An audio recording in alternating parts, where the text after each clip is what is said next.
بيبدأ الفيلم في منطقة جبلية داخل كهف بيسكنوا مجموعات من المتمردين وبيكونوا أسرين الأمير ابن الإمبراطور وبيجهزوا نفسهم لقتله، لكن بيكون في مجموعة من جيش الإمبراطور تسللوا داخل الكهف بقيادة الجنرال سو وأنقذوا الأمير في آخر لحظة، وبتقوم معركة كبيرة جدا بين الفريقين، لكن اللي بيكون متفوق جنود الإمبراطور رغم قلتهم العددية، وسو بيؤمر باقي الجنود يحموا الأمير ويوصلوه مكان آمن، وفضل هو يحارب المتمردين لوحده. بعدها في المعسكر بيروح الجنرال يوان أخو سو بالتبني وبيقول للأمير إن ممكن يكون سو اتقتل، لكن الأمير بيقول له روح هاته حالا أنت ومجموعة من النخبة حي أو ميت. لكن قبل ما يخلص كلامه بيدخل عليهم الجنرال سو وبيكون حي ومعاه الجنرال ماو ومصاب، وبيقوم الأمير وبيشكر سو وبيقول له أنت أنقذت حياتي، علشان كده أنا هكلم الإمبراطور إنه يرقيك ويخليك حاكم لمدينة هوبي. فبيرد عليه سو بيقول له إنه ما عملش إلا الواجب وأخوه يوان هو أفضل منه لمنصب الحاكم، لكن الأمير بيرفض وبيقول له أنا عارف إن يوان أخوك بالتبني وأبوك اللي مربيه كمان، لكنه متهور علشان كده عايزك أنت تكون الحاكم. وبيكون يوان واقف بره الخيمة وبيسمع الحوار بين الأمير وسو وبيكون زعلان جدا. بعدها الجيش بيحتفل بالنصر وسو بيهدي السيف بتاعه لصديقه ماو اللي كان مصاب علشان يشجعه وقال له استعمله في الخير. بعدها بيروح سو ليوان اللي بيكون قاعد بعيد مكتئب وبيقول له انت قاعد لوحدك ليه ومش بتحتفل معانا بالنصر، وبيكمل سو كلامه وبيقول له انت هتكون قائد من بعدي علشان انا قررت اخد اجازه طويله وارجع للبيت. فبيرد عليه يوان وبيقول له انت لسه يا دوب كسبان معركه كبيره. سو قال له انا مش عايز اكمل في الجيش لأن الترقيات والحكم مش طموحي أبدا، لأني عاوز أستقيل وأفتح مدرسة أعلم فيها فنون الووشو وده نوع من الفنون القتالية. وقال له أنا هكلم الأمير يخليك أنت الحاكم. فبيرد عليه يوان وبيقول له الأمير أصلا بيحتقرني. سو قال له أنا عارف بس لما أمشي هو هيشوفك بطريقة مختلفة وكل حاجة هتبقى تمام وما تقلقش. وبيكمل سو كلامه وبيقول له إن أمنيتي الأخيرة إني أكون عيلة صغيرة أنا وينج ويعيش حياته معاها في هدوء، وينج دي أخت يوان الصغيرة. ويوان بيشكر سو وبيوعده إنه هيردوا له الجميل في يوم من الأيام. وبتمر سنوات وبنشوف سو وهو بيدرب المقاتلين على قتال الوشو وجنب مراته يينج وهي بتعلم ابنه آداب الضيافة، وبيكونوا عيلة صغيرة جميلة عايشين في محبة. وبيجي أبو سو بيقول لهم إن يوان جاي لزيارة البيت بعد سنين من الغربة وإنه كان عارف إنه هيجي في يوم من الأيام. وسو بيطلب من يينج تعمل واجب ضيافة يليق بيوان وباستقباله وتكون احتفالية جميلة. فبيقول له أبوه إن يوان دلوقتي بقى حاكم واكيد في سبب تاني هو اللي جابه وخد بالك وخليك حريص معاه. وبيرد عليه سو بيقول له ما تقلقش اكيد نسي موضوع ابوه لان الموضوع ده كان من زمان وهو عارف كويس انت ليه قتلت ابوه، ده غير انك ربيته هو وينج زي اولادك واكتر وانا اتجوزت اخته، يعني مفيش اي قلق من ناحيته. فبيتعصب عليه ابوه وبيقول له مش معنى ان الموضوع ما حدش بيتكلم فيه يبقى هو اتنسى، خد بالك وخلاص. بعدها بيوصل يوان للبيت وبتطلع ينج وابنها يستقبلوه وبيروح سو يفتح المدرسة ويستقبل الجنود والاهالي للضيافة، ويوان بياخد اخته وابنها وبيدخلوا البيت وبيكون في انتظاره ابو سو وبيكون فرحان في الاول، لكن لما بيبص له كويس بيعرف انه مش جاي في الخير ابدا وملامحه بتتغير وبيقرب من ابوه لان هو اللي رباه وبيسلم عليه وبيهنيه بعيد ميلاده. بعدها بيدخلوا جوه البيت وابو سو بيقول ليوان انا عارف انك لسه فاكر قصه موت ابوك وان انا اللي قتلته، لكن ده بسبب انه تمادى في استخدام قبضات الموت الخمسه وتحول لقاتل شرير، لكن انا ربيتك زي سو بالظبط وسو حبك زي اخوه. لكن يوان بيضربه في بطنه وقال له ده اللي انت فهمته للناس واجبرتني اكون ابنك بالعافيه، ومسكه من رقبته ورماه على الارض وهو بيقول له ابنك سرق اختي الوحيده مني. ولما بتشوف ينج اللي حصل بتاخد ابنها وتجري بسرعه بعيد عن يوان، لكن الحراس بيرجعوها ليوان تاني فبيروح قاطع ايد الحارس اللي لمست اخته وبيقول لها انه مش هيلومها وبياخدها هي وابنها عشان يعيشوا معاه. وفي الناحيه التانيه بيروح راجل عجوز وبيبلغ سو ان يوان قتل ابوه وكان جاي ينتقم، وبيوصل سو للبيت وبيلاقي ابوه مرمي في الارض وراسه مقطوعه ومش موجوده، وفجاه بيترمي عليه كميه كبيره من الخناجر اللي بتطير في كل مكان، وبيكون في اتنين من جنود يوان واخدين اوامر يخلصوا على سو، وبيدخل سو في معركه كبيره معاهم لكنهم مش بيقدروا عليه. وبعد شويه اكشن الجنود بينسحبوا وبيهربوا بحصانهم وبيتجهوا لمكان يوان وبيكون وراهم سو على حصانه هو كمان. وفي نفس الوقت يوان بياخد راس ابو سو وبيقدمها لروح ابوه وبيعتذر له انه اتاخر في الانتقام، وبنرجع لسو اللي بيفضل يجري ورا الاتنين اللي كانوا عايزين يقتلوه لحد ما بيوصل للمكان اللي بيكون يوان موجود فيه وبيفضل يقاتل في الحراس اللي موجودين هناك. وشويه ويوان بيؤمر الحراس انهم يوقفوا القتال، وسو بدأ يكلمه ويقول له انت ازاي تعمل كده في الراجل اللي رباك واعتبرك زي ابنه. وينج بتترجى سو انه يمشي وهم هيكونوا بخير. لكن سو بيكون مصمم انه يقتل يوان علشان يقدر ياخد عزا ابوه، وسو بيدخل في قتال مع يوان وبيهجم عليه سو، وبيفضلوا يضربوا في بعض. لكن كل ضربات سو مش بتأثر في يوان، وبيظهر له درع قوي على جسمه، واتضح انه عمل لنفسه سحر القبضات الخمسة السامة. وبيضرب سو في بطنه، لكنه بيكمل في القتال لحد ما يوان بيمسك ايده وبيخلي السم ينتشر في جسمه كله، وبيجري عليه ابنه وبيطلب من يوان ما يقتلش ابوه. فبيقول يوان لسو علشان ابنك بس،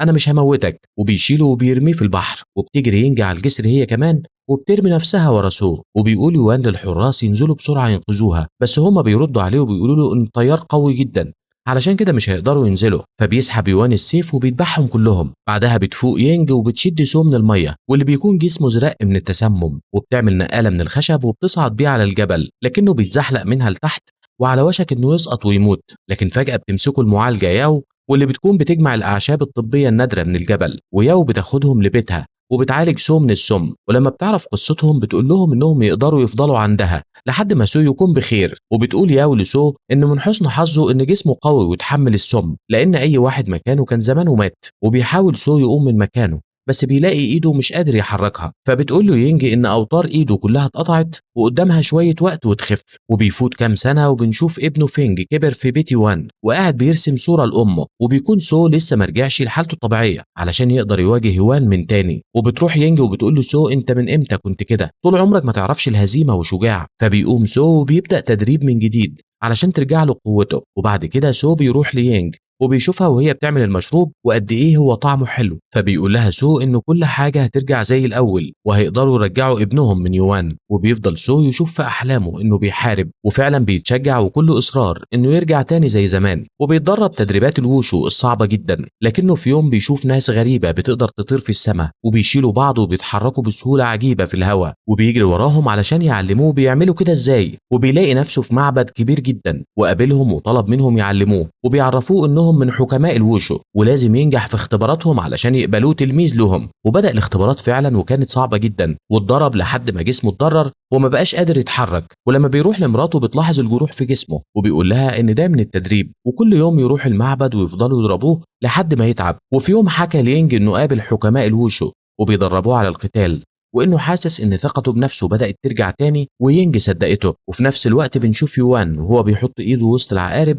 علشان يسحب السم منهم، وبيتدرب على قبضات الموت الخمسة السامة. وبنرجع لسو والمعالجة ياو بتقول له انه خلاص مفعول السم راح من جسمه. فبيفرح سو جدا وبيقول لهم انه رايح يكمل تمرين. بعدها بتقول ياو لينج ان سو لسه تعبان برضه، ما تخليهوش يكتر في التمرين لان عينيه حمرا وقلبه بيدق جامد وممكن يتجنن. فبترد عليها يينج وبتقول لها انه بيتدرب مع حكماء الوشو على جبل بيدو كل يوم علشان كده هو متحمس. لكن ياو قالت لها مفيش حد في المنطقه كلها غيرنا. وبيتغير المشهد عند يوان وهو في غرفه التدريب، وبيكون فينج مربوط من رجليه بجنازير، وبينزل غرفه التدريب وبيشوف يوان وهو بيقتل واحد بالسم. وفجأة فينج بيهاجمه تعبان وبيتخض، ويوان بيشوفه وبيزعق له وبيقول له انت لو مت انا هبقى وحيد. فبيطلب فينج منه انه يفك السلاسل اللي في رجليه، لكن يوان بيرفض وبيقول له انا لو فكيت السلسله دي هتهرب وتسيبني لوحدي. فبيعيط فينج وبيقول له انا مش ههرب، وبياخده في حضنه وبيعيط هو كمان. وبعد سنه بيروح سو علشان يتدرب مع حكماء الوشو، وبتكون التدريبات صعبه جدا، وينج شكت في الموضوع وقررت تروح وراه علشان تشوف الحكماء دول بنفسها. لكنها بتتفاجئ ان سو عمال يضرب نفسه بوحشيه، واتضح ان الحكماء دول مخلوقات وهميه اخترعها سو في عقله وملهمش وجود في الحقيقه. ولما بيرجع للبيت ينج بتقول له انا رحت وراك لما كنت بتتدرب وما كانش معاك اي حد هناك وكنت لوحدك. فبيقول لها ازاي؟ امال كل الجروح اللي في جسمي دي جت منين؟ فبتقول له ينج انت اللي بتعملها لانك بتتخيل ان حد بيضربك. وبيشوف سو الاشخاص الوهميين دول من تاني، وبيقول للراجل العجوز ان ينج بتقول عليكم ان انتم وهم وانا مش مصدقها. فبيرد عليه العجوز وبيقول له مش مهم احنا ايه، المهم انك جاهز دلوقتي للانتقام. ولما بيرجع سول البيت بيلاقي ينج سايباله جواب وبتقول له انها رايحه تنقذ ابنهم. وبتروح فعلا ينج عند يوان وبتشوف ابنها فينج، وبتبقى لحظه مؤثره جدا. بعد كده بيجي يوان وبيفرح جدا ان ينج لسه عايشه، وبيقول لهم اخيرا هنعيش عيله كامله مع بعض. وبتطلب ينج من يوان انه يسيبهم يمشوا، لكن يوان بيرفض وبيقول لها إنه ما صدق لقاهم مرة تانية، وبيجري واحد من الحراس وبيقول ليوان إن سو دخل القصر مرة تانية، ويوان بيضربه ومخرج إيده من الناحية التانية. وفي نفس الوقت ده كان سو بيقاتل الحراس وبيهزمهم كلهم، وساعتها بيؤمر يوان الحراس إنهم يربطوا فينج، وبعد كده بيقول للحرس إنهم يدفنوا يينج أخته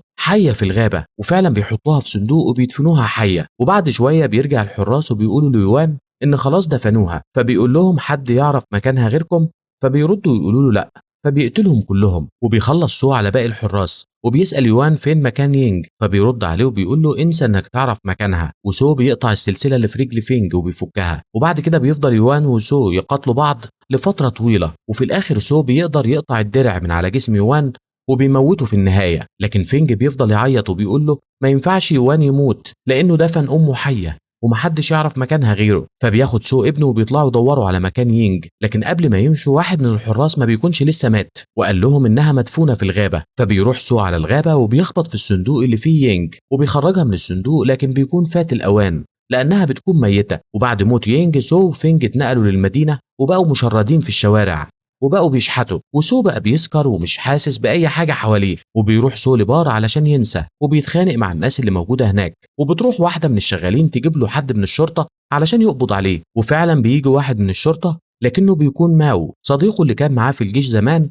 واللي أهداه السيف في أول الفيلم. وبيفرح ماو لما بيشوف سو وبيفكروا بالذكريات اللي بينهم، وبيطلع له السيف بتاعه وبيقول له إن المدينة بقت محتلة من ناس غريبة وبيقتلوا المقاتلين الصينيين علشان يتسلوا، وانه هيروح بكره للقتال معاهم في المصارعه ومش خايف من النتيجه ايا كانت. وبيطلب سو من ماو انه ياخد فينج معاه ويربيه هو، لان فينج ملوش مستقبل معاه وهيعيش مشرد. وبيفضل فينج يعيط لانه مش عايز يسيب ابوه، وبيزعق سو بياخد فينج وبيرميه بره البيت وبيطرده. لكن فينج بيقول لماو انه مش هيقدر يسيب ابوه، وماو بيتفهم الموضوع وبيسيبه يرجع لابوه. ولما سو بيصحى من النوم بيلاقي فينج سايب له رساله وبيقول له فيها انه مش هيعرف يسيبه لأنه وعد أمه إنهم يكونوا عيلة واحدة. وسو بياخد ابنه في حضنه وبيناموا، وتاني يوم بيروح سو وفينج علشان يشجعوا ماو في المصارعة ضد الأجانب. وبتبدأ المصارعة واللي هيفوز هياخد 100 قطعة ذهب، ودي تعتبر ثروة كبيرة. والمباراة ملهاش أي قواعد، أهم حاجة آخر واحد هيعيش هو اللي هيفوز. وبيكون الراجل اللي ضد ماو ضخم جدا، ولما بيشتد الضرب على ماو بيروح فينج وبيضرب العملاق ده علشان يسيبه، لكنه بيمسك الاتنين بإيده وعاوز يخلص عليهم. وبيفضل فينج ينادي على أبوه ويصرخ علشان ينقذه. ولما سو بيسمع صرخات ابنه بيروح فورا للحلبة وبيفضل يضرب في المصارع الضخم لحد ما بيغمى عليه وبيخرجوه من الحلبة. لكن بيدخل بداله اتنين تانيين وبيفضلوا يضربوا في سو، لكن سو بيرجع له تركيزه مرة تانية وبيستخدم معاهم فنون قتال الووشو وبيتفوق عليهم، وبيضرب آخر واحد فيهم وبيقضي عليه. لكن سو بيغمى عليه هو كمان ومش بيقدر يتحرك ولا يفوق، وفينج بيحاول يفوقه ومفيش فايدة وبيفضل يفكره بأمه. وساعتها سو بيشوف ذكرياته مع يينج وبيحلم إنها معاه ولسه عايشة، وبيفوق سو فعلا وبيكسب الجايزة، وكل اللي في القاعة بيهتفوا له. بعدها بيظهر وهو بيتمرن في الجبل وبيتخيل نفسه في مزرعة جميلة ومراته وابنه معاه. ودي نهاية الفيلم، وشكرا للمشاهدة.